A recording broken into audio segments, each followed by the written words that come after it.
Hello दोस्त। आज जो है त्रिकोणमिति का हम लोग ऑब्जेक्टिव वीवीआई जो इम्पोर्टेंट है परीक्षा का भविष्य उसको लेके चलेंगे। बहुत ही इम्पोर्टेंट है, 100% आने का चांस रहता है इसका। और ये हम लोग हल करते हैं। पहला क्वेश्चन जो है वो आपका है root under 3 cosec theta by 2। यहाँ पर पूछा गया है √3 कोसेक थीटा बराबर 2 है, तो थीटा का मान क्या होगा, मतलब कोण पूछा गया है। कोण का मान क्या होगा देख लेते हैं। ये इंटू में रहता है, आराम से इसको कोसेक को रख लेंगे 2, ये इंटू में है, इधर जाके डिवाइड हो जाएगा। जैसे कि हम लोग को पता है कोसेक जो होता है कितना का वैल्यू 2/√3 होता है। कोसेक कितना का वैल्यू 2/√3 होता है, तो कोसेक 60 डिग्री का वैल्यू कितना का 60 डिग्री का। ऑप्शन नंबर ए आपका सही आंसर हो गया। फिर नेक्स्ट क्वेश्चन आपका क्वेश्चन नंबर 2, उसको देखते हैं। क्वेश्चन नंबर 2 जो है इसका देखते हैं कौन सा ऑप्शन सही होगा। अब जैसे पाई का वैल्यू, अगर पाई का वैल्यू सीधा पूछा जाए तो 22/7 होता है, लेकिन ये कोण में एंगल में जो होता है यहाँ पर पाई का वैल्यू 180 मतलब वो 180 लिया जाता है। पाई का वैल्यू कोण में यानी कि 180 डिग्री लिया जाता है, तो जहां पर पाई है वहां पे 180 होता है, तो 10 पाई मतलब 180/2। जब काटेंगे यहाँ पर 90 डिग्री।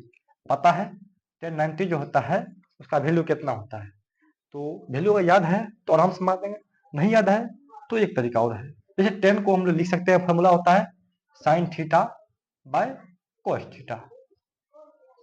अब sine theta by cos theta, अब ये वैल्यू याद होना चाहिए।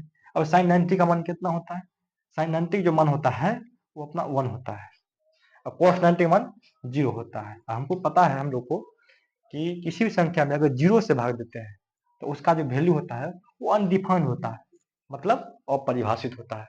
तो यहाँ पर जो ये बना है 1090 मान कितना होगा, अपरिभाषित। Option number D is the correct answer.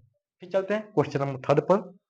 Question 3 जो है आपका वो क्या है तो देखिए, क्वेश्चन 3 वो क्या है उसको हल करते हैं। यहाँ पर जो है हम लोग को जो है इसको पूरक के रूप लेना पड़ता है। पूरक क्या होता है, पूरक जब दो कोणों का योग 90 डिग्री होता है उसको हम लोग पूरक कहते हैं।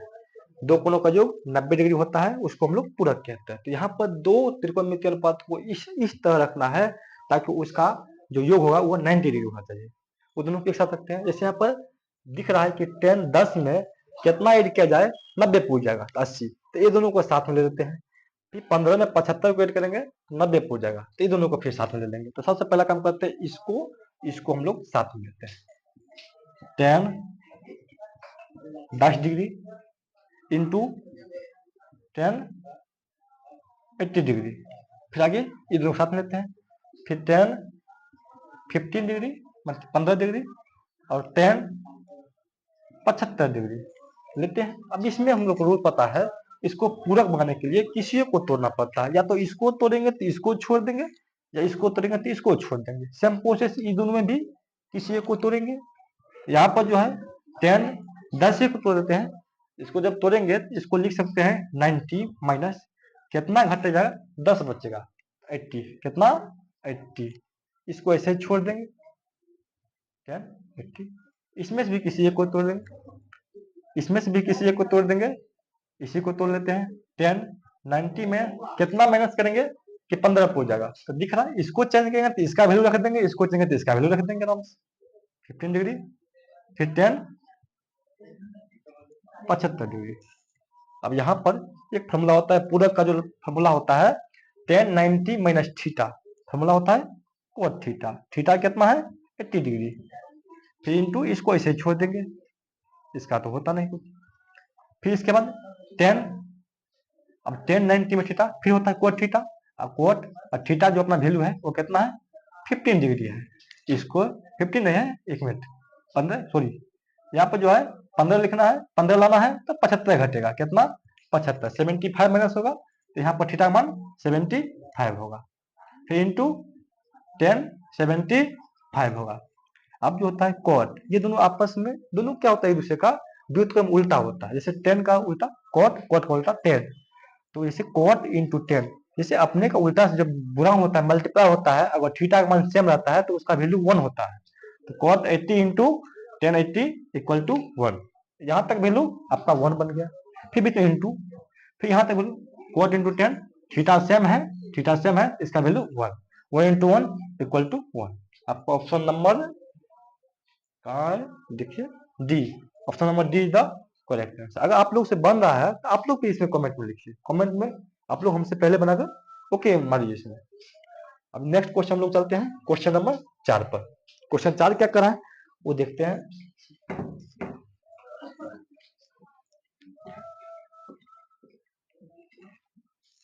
आपका क्वेश्चन नंबर 4 जो है वो सीधा फॉर्मूला लिया गया है, अगर फॉर्मूला याद है तो आराम से बन जाएगा, नहीं याद है तो थोड़ा डिफिकल्ट लगेगा।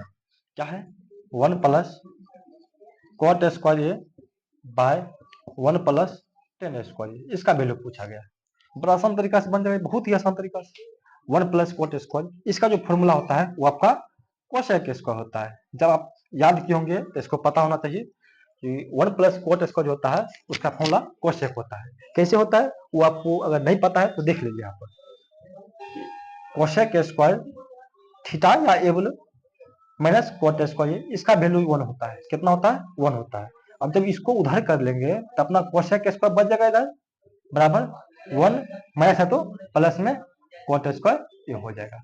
तो जहां पर ये लिखा जाएगा वहां पर ये लिख देंगे आराम से, जहां पर ये होगा वहां पर ये लिख सकते हैं आराम से। जैसे 1 प्लस कॉट स्क्वायर है, इसके बदले हम कोसेक लिख दिए। सेम काम यहाँ भी करेंगे, 1 प्लस 10 जो होता है इसका फॉर्मूला आपका सेक स्क्वायर होता है। अब इसको एक और कन्वर्ट कर देंगे यहाँ पर आपका, जैसे कोसेक का फॉर्मूला होता है साइन के रूप में 1 बाय साइन स्क्वायर, उसके बाद सेक का होता है 1 बाय कोस स्क्वायर।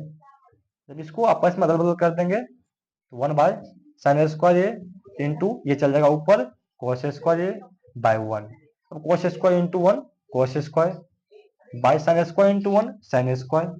पता है कॉस बाय साइन जो होता है आपका कॉट स्क्वायर, स्क्वायर स्क्वायर कर देंगे, कॉस बाय साइन का कॉट स्क्वायर। इसमें आपका ऑप्शन नंबर जो सी है, सी जो होगा सही आंसर होगा इसका। फिर क्वेश्चन नंबर 5 पे चल रहे हैं। 5 क्या है,